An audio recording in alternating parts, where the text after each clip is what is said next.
Wala na raw preno ang China sa pag-angkin sa mga pinag-aagawang teritoryo sa West Philippine Sea. Matapos dumating ang 30 barkong pangisda nito sa Spratly Islands, balak naman ito ngayong magsagawa ng eleksyon sa itinatag nitong lungsod doon. Royce Stagit Sival, ikwento mo. Nitong July 4, nagpadala na ng sulat ang gobyerno ng Pilipinas sa China para iprotesta ang pagbuo ng Sanxia City noong Hunyo. Kinabibilangan ito ng mga isla sa Spratly Islands na tinatawag nilang Xisha, Zhongsha at Nansha. Ang mga ito ang tinatawag naman ng Pilipinas na Kalayaan Group of Islands.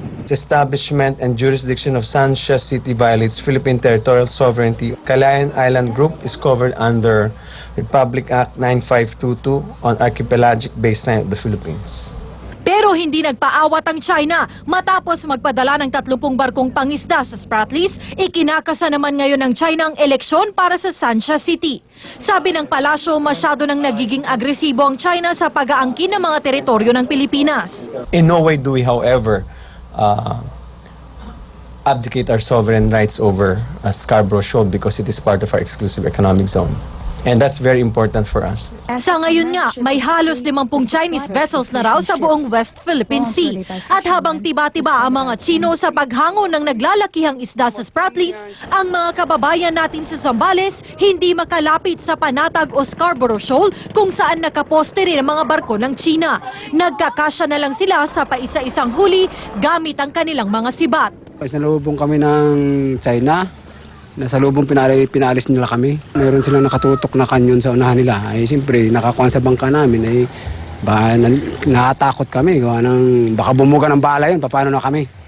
Pinag-aaralan na ng gobyerno kung magpapadala rin ito ng mga barko sa Scarborough.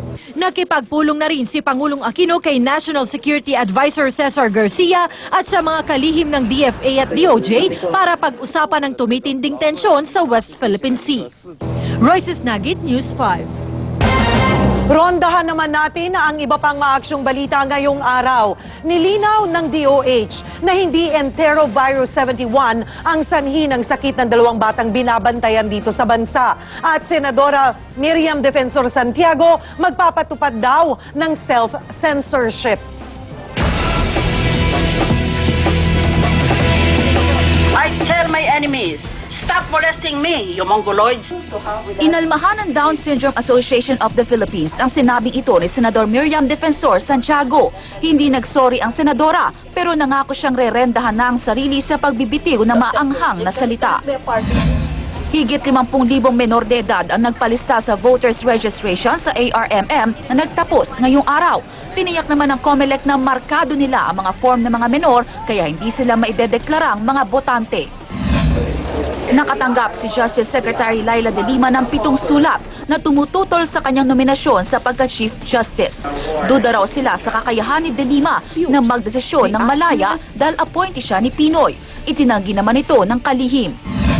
Isinuko sa pulis sa mga politiko sa Abra ang 50 matataas na kalibre ng mga armas.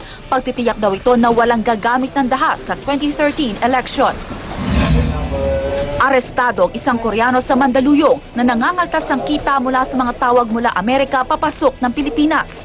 Gamit ang mga landline, mga modem, computers at SIM cards, sa computer system niya dadaan ang mga tawag. Dahilan para makakuha rin siya ng porsyento ng bayad sa mga ito. Posibleng makulong ang suspect ng hanggang 6 na taon. Nilinaw naman ng DOH na hand, foot and mouth disease ang tumama sa 2 bata rito sa Pilipinas na naunang inakalang enterovirus 71. Ibig sabihin hindi ito yung sakit na pumatay sa higit 60 bata sa Cambodia. Sa ngayon, bumubuti na ang lagay ng 2 bata.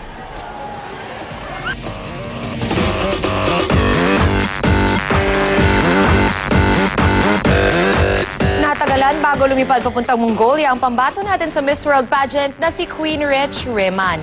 Kung bakit, ikwento mo, Jeff Fernando. Kitang-kita ang excitement ni Queen Rich Reman nang umalis pa Mongolia kanina para sa Miss World pageant. Pero di rin daw niya maiwasan ang kabahan. Feel ko pinaka mag-excel ako talaga, number 1 is the talent competition. Ako lang pong mag-isang beauty queen na nag-beatbox. Please pray for me and always believe in me. Sa check-in, naantala si Queenie dahil 25 kilos overweight ang kanyang bagahe. Pero chill lang si Queenie at kumaway pa sa kanyang mga tagahanga. I-like lang ang Facebook fan page ng kandidata ng Miss World. Ang pinakamaraming likes, pasok agad sa top 20. Buhay pa si Annabel Rama. Nilinaw mismo yan ni Annabel sa Twitter matapos umanong kumalat ng isang peking link sa internet na nagsasabing namatay na raw siya sa aksidente sa kotse. Ibinida niya rin na headline siya sa isang tabloid kamakailan. Ibig sabihin lang daw nito, hindi umubra ang mga planong i-boycott siya ng press. Pero di rin natinag ang nakaaway ni Annabel na tabloid reporter na si Chito Alcid. Ang dapat sa'yo, magpa-check up dahil baka there is something wrong in you. All out din ang suporta kay Alcid ng kaibigang si Amalia Fuentes. This is something so terrible that we should not let it pass by. And the media should not give her the time. No comment pa si Annabel sa pahayag ni Alcid at Amalia. Ipinakilala na sa media ang tatlong bagong aabangan sa Kapatid Network. Mapapanood na sa July 30 ang pinakamalaking artista search na Artista Academy na i-host ni Cesar Montano at Marvin Agustin. At ang Eco-Fantasyang Enchanted Garden na may all-star cast kasama sina Alex Gonzaga, Rufa Gutierrez, Rufa May Quinto, Alice Dixon, Zoran Legaspi, Daniel Matsunaga at Bibi Gandang Hari.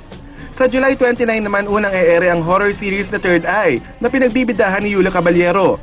Bago matapos ang buwan, magkakaroon din ng mga pagbabago sa Wheel Time Big Time. Isa na riyan ang bagong time slot na alas 7 hanggang alas 9 ng gabi. Jeff Fernando, News 5. Wow, yan ang abangan nyo natin.